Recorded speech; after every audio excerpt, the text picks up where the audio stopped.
अब यहाँ पर झारखंड में भी स्थिति कुछ कमोबेश यही नजर आ रही है। जब हेमंत सोरेन, कल्पना सोरेन जब जनता के बीच जाते हैं तो वहीं हेमंत सोरेन की गिरफ्तारी और फिर उन्हें जमानत मिलना, कोर्ट की टिप्पणी, वही मुद्दे वहां पर साफ नजर आते हैं। और अब कल जिस तरह से कैलाश गहलोत का जो चैप्टर सामने आया, उसके बाद हेमंत सोरेन भी यही कहते नजर आए। ऋषिकेश दुमका से हमारे साथ जुड़े हुए हैं कि केंद्र सरकार के हाथों में कठपुतली की तरह नाच रही हैं संवैधानिक संस्थाएं। फिर से ये मुद्दा वहां उठ खड़ा हुआ। ऋषिकेश, बिल्कुल आप ठीक कह रही है। थोड़ा मैं राजीव सर की बात को आगे बढ़ाता हूं। जिस नजफगढ़ से कैलाश गहलोत पार्टी छोड़े हैं, 55,500 उनको वोट आया था और महज 6,000 वोट के मार्जिन से वो चुनाव जीते थे। काफी नजदीक लड़ाई थी 2020 में। और जो हाल अशोक गहलोत का जो स्क्रिप्ट है और जो ताना बाना दूसरे दलों को अपने दलों में लाने की है, वही कमोबेश इस झारखंड में भी है। मैं जहां पर हूं, देखिए कि सीता सोरेन, चंपई सोरेन, उनके बेटे, इन सबों को लेकर बड़ा दाव लगाया पार्टी ने और कहा गया कि यही गेम चेंजर होंगे। लेकिन जब हम उनके अपने इलाके में, दुमका के बगल की सीट जामा है, उसके बगल की सीट जामताड़ा है, तो सीता सोरेन जो शिबू सोरेन परिवार की बड़ी बहू है, उनके राजनीतिक वारिस के बेटे की बहू हैं, 2009 से 3 बार लगातार जीतते रही है। आखिर क्या वजह रही कि वो बीजेपी में चली गई? तो जो अशोक गहलोत के साथ हुआ वही सीता सोरेन के साथ हुआ। 2012 में कैश फॉर वोट मामले में उन पर मुकदमा था। आय से अधिक संपत्ति के मामले में उनके पिताजी पर शिकंजा कसा गया था और ये बातें यहाँ के लोकल लोगों में जगजाहिर है। बावजूद इसके वो जीत रही थी क्योंकि ये इलाका जो है वो पोलराइज इलाका, आदिवासी और मुस्लिम बहुल इस इलाके में अब भी जैसे जैसे चुनाव बढ़ रहा है दूसरे चरण की तरफ, अब भी यहाँ मुद्दा लोकल है। जो मुद्दे उठाले गए हैं, बटेंगे कटेंगे या फिर सीबीआई और इसका दुरुपयोग, वो कम से कम और एंटी पोलराइज हो रहा है। जो दूसरे वोटर हैं इससे बीजेपी के मुकाबले वो ज़्यादा गोलबंद हो रहे हैं। इसीलिए आप सीता सोरेन को देख लिए, चंपई सोरेन के बारे में भी यही कहा जा रहा है, उनके बेटे को जो परिवारवाद की बार बार बात कर रहे थे। तो जो मुद्दे राष्ट्रीय स्तर पर उठाए जा रहे हैं और जो दूसरे बड़े नेताओं को अपनी तरफ शामिल किए जा रहे हैं, वो दोनों ही मुद्दे दोनों पार्टियों के लिए बेअसर है। इसलिए देखिए कि मैं जिस सीट पर खड़ा हूं, जहां से हेमंत सोरेन को लुइस मरांडी ने, बीजेपी की यहाँ की कद्दावर नेता रही, चुनाव हरा दिया 2014 में विधानसभा में, वही लुइस मरांडी अब तीर धनुष पर लड़ रही हैं। तो जो भ्रष्टाचार को लेकर जो अपने तरफ की बातें कही गई थी, चाहे सीता सोरेन, चंपई सोरेन, दुर्गा, जो और अन्य भी बड़े नेता हैं, उनको लेकर जमीन पर कम से कम वो चीज़ें नहीं हैं। और दूसरी बात कहा जा रहा है कि जितना सीबीआई ईडी की जो छापेमारी हुई, हेमंत सोरेन का जेल भेजना, वो उनके समर्थकों को एंटी इनकम्बेंसी होने के बावजूद भी एकजुट बनाए रखा है। और उससे कहीं ज़्यादा, इन सब मुद्दों से कहीं ज़्यादा लोकल मुद्दे हैं, जैसे मैया सम्मान योजना की चर्चा, जैसे बिना पर्ची बिना खर्ची के हरियाणा में चर्चा थी जमीन पर उनके समर्थकों के बीच में, वैसे ही उसको काट के लिए गोगो दीदी योजना की भी चर्चा है। महिलाएं उस पर भी बात कर रही हैं। बिजली का बिल, या तकरीबन आप ग्रामीण इलाकों में आइए तो एक भी आदिवासी घरों में ये समझना इसलिए भी इम्पोर्टेंट हो जाता है ना, क्योंकि वो सिंपैथी कार्ड लोकसभा चुनाव में तो चल गया, गेन पोजीशन में नजर आई थी जेएमएम। इस बार क्या विधानसभा चुनाव में क्या माना जाए? देखिए, बिल्कुल पूजा, वही बात कर रहा हूं कि बिल्कुल पोलराइज चुनाव है और एक तरफा चुनाव नहीं है।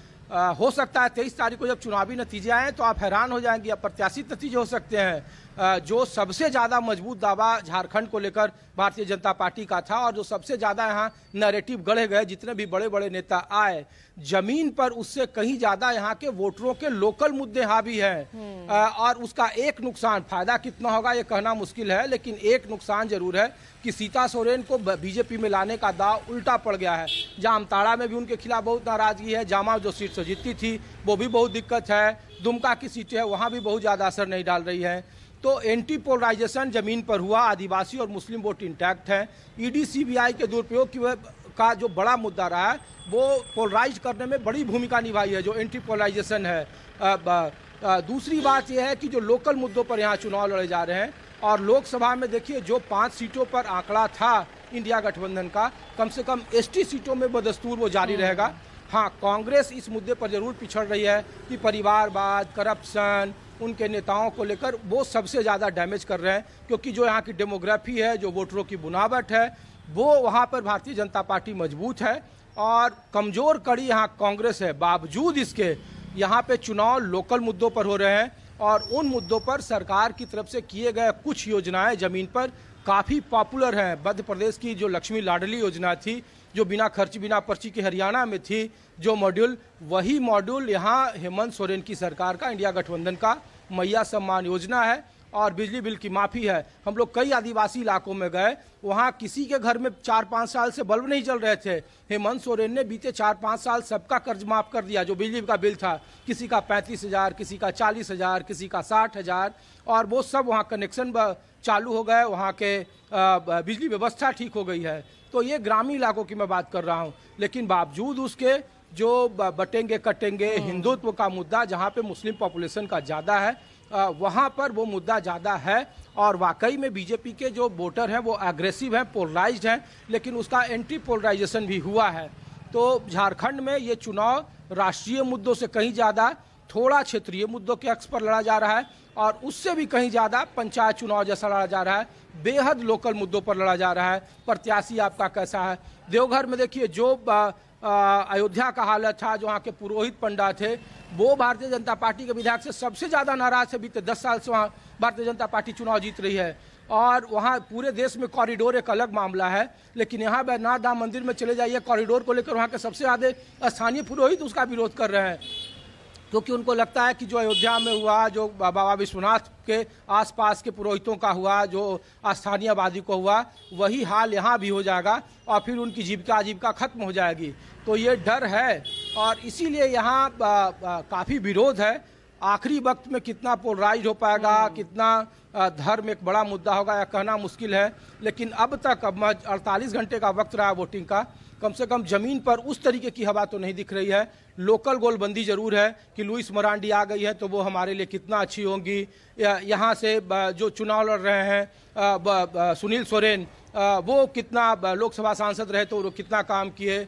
जामा से सीता सोरेन अगर चली गई तो उनको क्या आदिवासी कैसे देखते हैं। तो ये सब काफ़ी सारे मुद्दे हैं। देवघर की स्थिति में बता रहा हूँ कि स्थानीय लेवल पर बहुत नाराज़गी है विधायकों की, तो काफ़ी मुश्किल है।